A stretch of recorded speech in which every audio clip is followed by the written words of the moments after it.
This week on Movies Baby, Snow White finally arrives in theaters, and despite a bit of a late resurgence going into the weekend, it ended up being the bomb that everyone expected. People are pointing fingers all over the place, but who's really to blame for the Snow White debacle? And what about the movie itself? Joe and I saw it. We're going to review it. But first, Carson, show me the numbers. And by numbers, you know what I mean. It's those weekend box office returns, baby.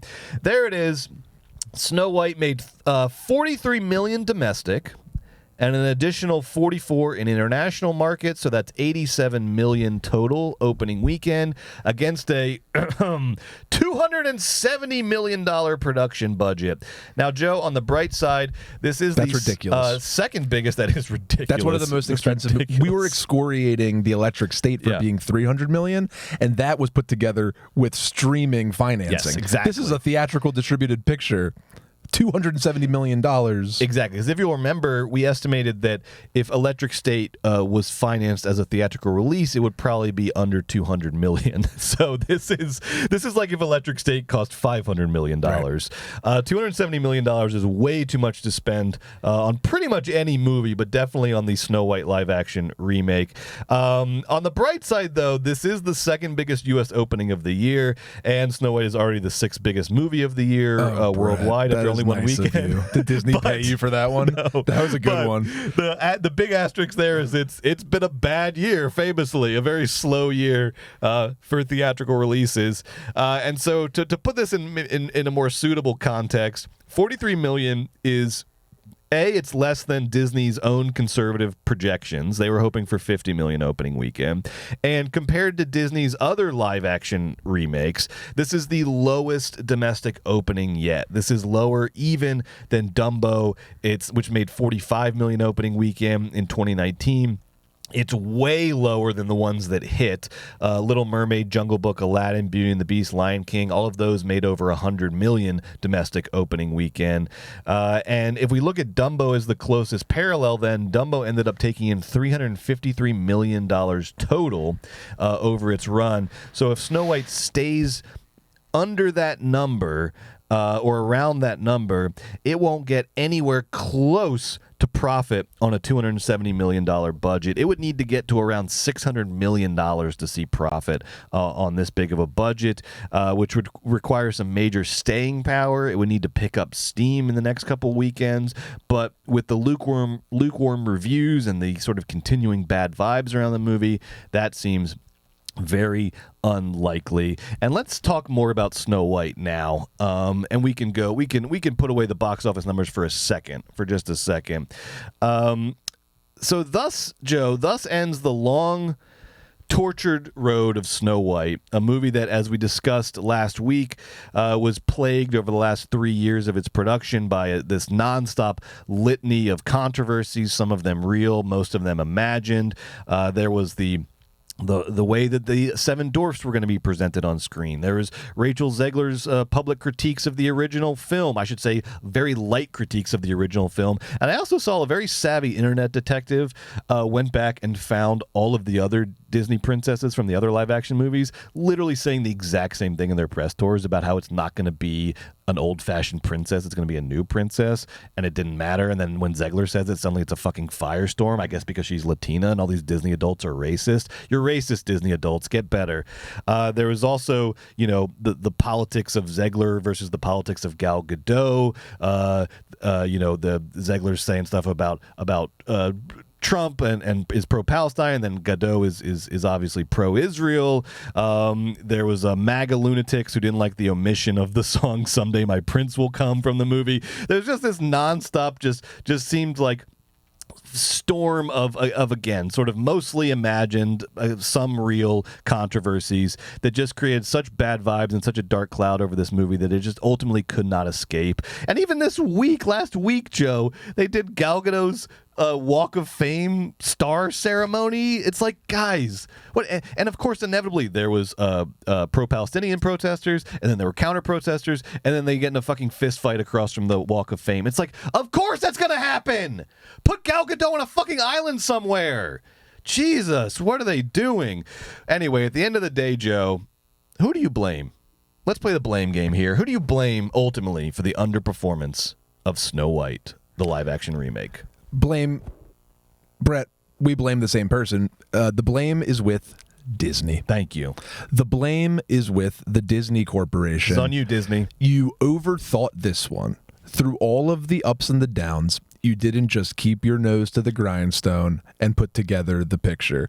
You had to engage, outside of Snow White, you had to engage politically for the past 3 years, and you know, sometimes you wanted it, sometimes you didn't, but we're all sick of, I think, Disney's politics, essentially. Like the fact that we're sick of Disney's politics because of our reasons, and they're sick of Disney's politics for their reasons. And it's like, I don't want to say, why does Disney have politics? Like, I actually want everything to have, everything is politics, but why is Disney focusing so aggressively on these culture war touching points instead of focusing on set design or like branded integrations or where to put Zegler to promote the program?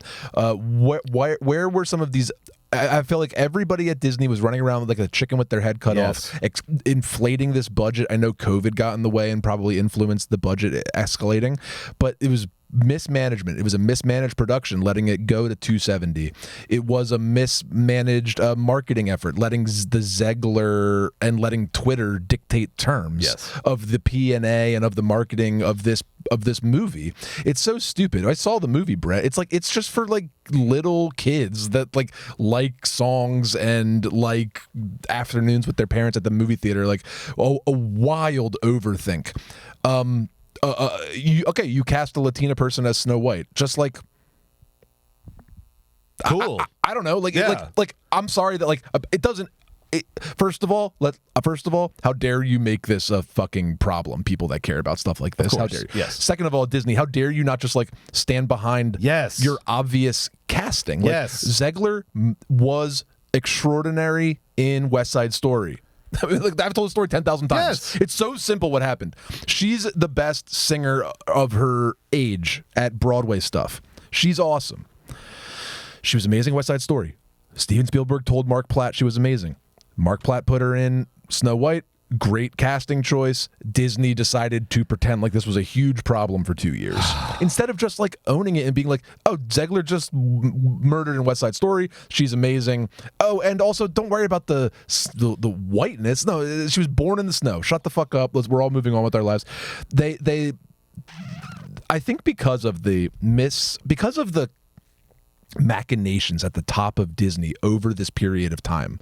Remember, like Chapek turned into Bob Iger, came back again, and Snow White got lost in this moment. Yeah, go ahead. Yeah, because this is an important moment, because I think, Joe, you're absolutely right. The big problem that doomed Snow White is Disney got so spooked by being accused of being woke. They got so spooked by sort of getting drawn into the culture wars, and they refused to just stand on principle, just market their movies, just business as usual. They got so spooked by this because in 2022, when Bob Iger came back and took over Disney, there was this attempted mutiny on the Disney board led by this absolute maniac called Nelson Peltz. He was the one who was up there in the board saying, we got a black Little Mermaid now, we got a Latina Snow White, Disney's lost its fucking mind.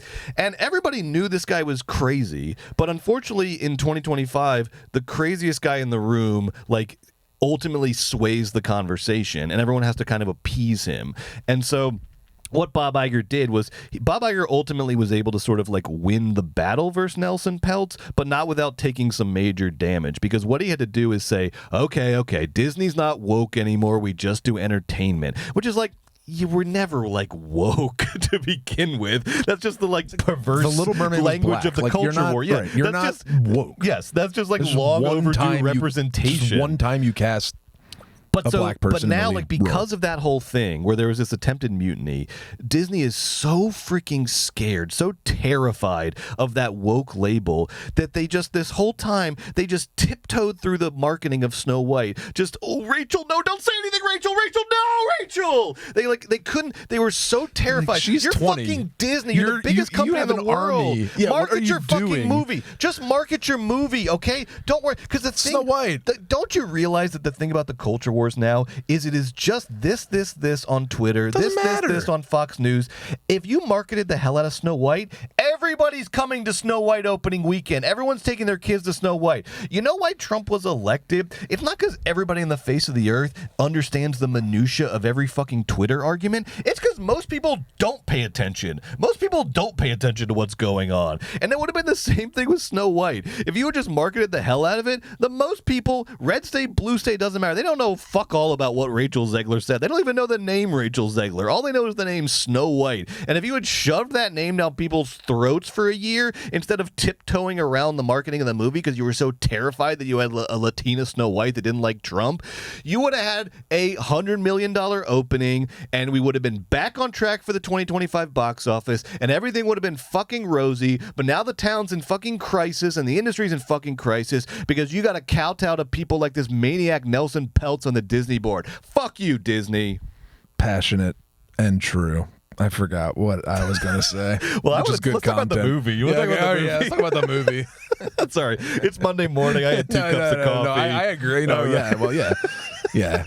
Joe, do you mind if I do a brief review of Snow White? Okay, because I found Snow White to be, ultimately, after everything, after all the years of blah, blah, blah, I found it to be pretty much just another mediocre Disney live-action remake that never really figures a way to justify its existence beyond just being an IP cash grab, but is also a totally fine movie to take your kids to on a Saturday. It really doesn't have a fraction of the original movie's sort of magic or mystique that's sort of, I mean, the original Snow White was one of David Lynch's biggest influences. The original Snow White has that sort of that weird sort of Disney mystique to it. And this one is much more of a kind of post-Hamilton, post-Frozen, Broadway influenced Disney movie. But it doesn't really add a whole lot notable to the story. There's little expansions of the world here and there in the characters. Look, we all know Gal Gadot can't act. This is just further proof of that. Zegler, like Joe said, I think was very good. I mean, she is doing what you hired her to do. And so you should have done what you're supposed to do, which is back her up. You paid her to do the thing and she knocked it out of the park. There was no reason to constantly throw her under the bus at every turn. The CGI dwarves, I kind of didn't think I was going to care, but then they come on screen and I was like, yeah, this is offensive. This is the only part of the whole sort of culture war thing that really I think was worth its salt was they should have cast little people, dwarf actors to be. It's that's the whole point isn't that the whole point of doing live action? It's everyone else is a human being and then you just trot out these CGI dwarves. It's I get why the anthropomorphic bunnies have to be CGI, but like Peter Dinklage said, there are actors who could play those roles, and it's not just about representation, it's about representation and quality. It would have been so much better if those were human beings. If those were human beings, I mean, look, I don't want to belabor the point. It's just as soon as they come on the screen, I was like, yeah, that was a mistake. Those should be people. And the CGI stinks. And that's the thing. Thank you. And it stinks. The new songs, I know Joe will disagree with me on this. I thought the new songs were largely forgettable. They were striving for kind of Frozen songbook type songs. They were looking for their Let It Go, and I just didn't think they found it. The songs were just sort of rambly. They didn't really have great melodies or hooks to them. And the last thing I want to say about Snow White before I hand it over, Joe, is that if I can get on my dirty little soapbox for a second again, my nasty little soapbox Jesus, that I trot around everywhere when I have a point to make. Let me guess. You're mad about, I don't know. This movie, Joe, is doing this very obnoxious thing that Frozen also does. And I love Frozen. I'm a huge fan of Frozen and Frozen 2. And actually Frozen 2 does this a little more than Frozen 1. But Disney does this thing now where I think they've gotten a little anxious about the fact that their entire IP is a celebration of monarchy, and they've gotten a little anxious around kings and queens and castles, and so their solution is to like distinguish between like a benevolent monarchy and like a tyrannical monarchy. So Snow White, much like Frozen 2, starts with this big song where everyone in the town is singing about how fair and just everything is. And the Snow White comes down from the castle with her dad, the king, and they circulate among the nasty little peasants, and they give meaning to their lives, and everything's fine. And Snow White trots out her annual like apple pie buffet that she makes for all the little nasty little peasants in the town, and they're so grateful for their beautiful just princess. But the second they were like, hey, can we like spend the night in the castle, she'd be like, no, away with you, back to the town with you. I am just sick of like, this is again Disney just sort of like that's exactly my point, Joe. That's exactly my point. It's a fucking fairy tale. These are tropes, okay? These are tropes. You don't have to, like, justify the benevolence of the monarchy. It's fucking weird. It's a princess because it's a fucking trope, because it's a fucking fairy tale. So just make her a princess. And then you can also have an evil queen, okay? But I don't need this pandering, this fucking nonsense pandering about how monarchies can actually be these, like, benevolent, like feudalism can actually work if the person at the top I don't is think good. that's the point. Is that feudal? I don't think Disney's secret message here is feudalism can work. They're trying to candy coat feudalism because they're anxious about the fact that all of their stories are centered around the monarchy. But my point is, you don't have to be anxious about that. It's a fucking trope from a fairy tale. Just do it. My point is, have you seen Frozen 2? No. The exact same like song is in Frozen 2, where like the town is like it's a baking musical. a big it meal. always starts with a big music. I don't like I don't like same. this thing about how like but the message of the songs is like, this is the most just system of a society is the message of these songs. Well, you know what? It's not, but that's fine. Nobody cares. I'll take this, and I'm gonna you finish I'm up. done. 2.5 stars. It's all right. It's all right. I'm bridging over from that fairy tale trope thing. Like, the problem with this movie, I'll start with some problems. It's so like, okay, I couldn't tell for the first like 75% if this was good or bad. Like, it's so radically simple, and I feel like this one was pitched down. Like, they wanted to make this one, which is a totally fine choice. They pitched it for like 5 to 10 year olds. Like, this movie is, I don't want to say stupid, it's for like young children. Like, everything is very black and white, cut and dry, good and evil, and that's not, it's just like, it's notable, and it seeps into all of the art directing choices in the movie, and it makes it, I feel like it was a missed opportunity, because the gems are very like cartoony, the costumes are very monotoned or very simple, like with the trimmings are like very thick of all the costumes to denote sort of just like shape. Gal Gadot's castle is like shapely, the cottage is cute, yeah. But all of these elements, I felt like this is where the budget could have been spent so much better to make the world richer, to make people want to go. Like, the town was so rote, and the costume, except Snow White's iconic costume, was so rote, and the, you know, it just like and all of the imagery was so banal and boring, and I feel like sometimes they just let bad things go because they were like, this is for 6-year-olds, instead of being like, you know what the best part about Disney is like, the line is part of the ride. It's like, give me cottage, give me gems, give me costumes, give me plates and cups. This thing looks just like so flat and uninspired, and it's making me uninterested. So that's my first sort of like aesthetic thing. On the CGI front, a ton of it. These movies, these Disney live actions are just flush with CGI. Fine, bet. I agree with Brett, though. The dwarves CGI was ugly and scary. Like, they scared me. Truly, yeah. They didn't look cute or funny or any of those things. The missed opportunity is like, the second I heard hi-ho, I was like, let's fucking go! Time for hi-ho! And then when those dumb CGI dwarfs, like, imagine if that was Peter Dinklage leading like real people, they're all real people, you'd be like, fucking hi-ho! I do like whatever happened to like makeup and prosthetics and you know, do fucking Tim Burton Planet of the Apes. Like, give me some dwarves, baby. Anyway, you have $270 million to play with. But also, like with the dwarves, okay, they're CGI. Why are their hats' colors so muted? For real, why is their costume so dirty? Like, I get they work in a mine. It's like we're doing Snow White. Like, why isn't Dopey's hat dopey green? Why isn't Sleepy's hat sleepy yellow? Like, I've seen these fucking characters on every gigantic person's t-shirt at an airport for fucking 50 years. Can I see, excuse me, I take that back. Can I see the colors are wrong? Okay. Yes. This movie's like muted at the wrong parts. It's simple in the wrong parts. Let's get to some things that I liked about it really quick, though.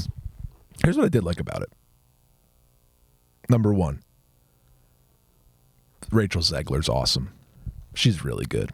Snow White's a fucking miserable character to have to play, especially in this version. It's like she's like the opposite of a character. Like, she's just goodness incarnate, and somehow Zegler makes that all work. It's like I've never seen such a Disney princess be so one-dimensional in my entire life. Snow White is like the boringest, flattest, like loser, like simple princess ever. Zegler makes her this like wonderfully warm person that could inspire a feudal town to enjoy her pie. Like, she is so great. She's so good at singing. She's giving so much charm and energy, and she's acting with just CGI wall, CGI dwarf, CGI munchkin, and Gal Gadot. Like, it's so bad. Like, she's working with nothing, and she's really making a meal out of it. Gal Gadot.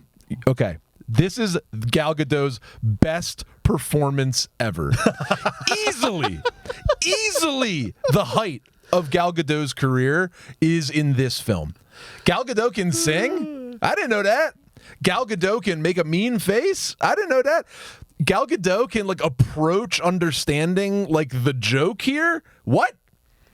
Gal Gadot is evil stepmother. That's like what her core thing is. Like, I liked the casting. Like, all Gal Gadot gives to me is evil stepmother. It's like a person that's like a monster, but is beautiful, and like, why is she with my dad? Evil stepmother. Gal Gadot. So casting wise, fine. And she sang pretty good. Songs? Joey Likey the songs. Okay. Joey Likey songs. I don't know what you're listening to. The new songs? So this is the new songs? I liked some of the new songs. So Pasek and Paul, the duo of duos, was doing this one too. And this is like a Wicked inspired, like the producers of Wicked made this. Pasek and Paul did the music. Like, it's all very like good, getting the crew together. But actually, the same problems I had with the visuals of Wicked is the same problems I have with the visuals of Snow White. And I think that this production team skimps on the like world and just like leans into CGI and spends their money in other ways. And I actually hate that. I this movie could have really benefited from some better looking sets. But the point of all that is the songs. Okay, I like the entrance song. Musically, compositionally, I liked the big. The Feudalism is Good song? Feudalism is Good was like very good opener. Number 2, the new I Want song that Zegler sings, Wishing on a Wish or whatever. Awesome. Actually, terribly directed, miserable to look at, totally uninspired on the screen. Composition-wise, Zegler's performance, I thought that I Want song on the new Snow White was really good. Hi Ho, again, rocks. To look at it, makes you want to stand up and leave the movie theater to listen to it. Good job. Close your eyes. Hi ho. Thank you. I recommend closing your eyes. Whistle while we work. Love that. Now the right wants to complain that they didn't put, what's it? Someday My Prince Will Come. Someday My Prince Will was Come. so pized. It's as everyone knows, it's Jack Posobiec's favorite song. His two favorite things are shutting down pizza restaurant, pedophile rings, and the song One Day My Prince Will Come. Well, here's the thing. I agree. Specifically in this way. One Day My Prince Should Come. Should have been in the movie, but then you do like anything can be a prince. Like, you subvert it and change it a little bit. It's so like easy. It's so easy. Like, someday my prince will come, and sometimes like, and the prince can be like a friend or this or that. Because I hated Princess Problems, the song, and I hated the band. Stuff. Princess Problems was so bad, and all of the songs after it were bad too. But like the way that they like modernized it without a prince, with this like bandit love interest guy, Robin Hood, fucking stunk. 2 stars. This movie's bad, Brett. Bad. 2 stars. Yeah, okay, good.